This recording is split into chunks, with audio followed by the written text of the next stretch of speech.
அந்த நெருப்பு இவரை பிடிச்சி வெப்பு நோயா ஆக்கியிருக்கு. அந்த வெப்பு நோய் மன்னனுக்கு ரொம்ப தக தக தகன்னு உடம்பெல்லாம் எரிஞ்சிருக்கு. அப்போ பாண்டிமாதேவி நம்மோட மங்கையர்க்கரசி நாயனார் அரசர்கிட்ட போய் சொல்லியிருக்காங்க, அரசே, திருஞான சம்பந்தர் அழைச்சி உங்களுடைய வெப்பு நோயை தணிக்கிறதுக்கு ஏற்பாடு பண்ணலாம் அப்படின்னு சொல்லியிருக்காங்க.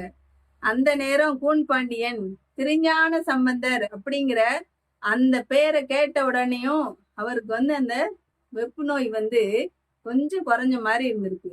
உடனே இவர் திருஞான சம்பந்தரா வர சொல்லுமா அப்படின்னு சொல்லியிருக்காரு.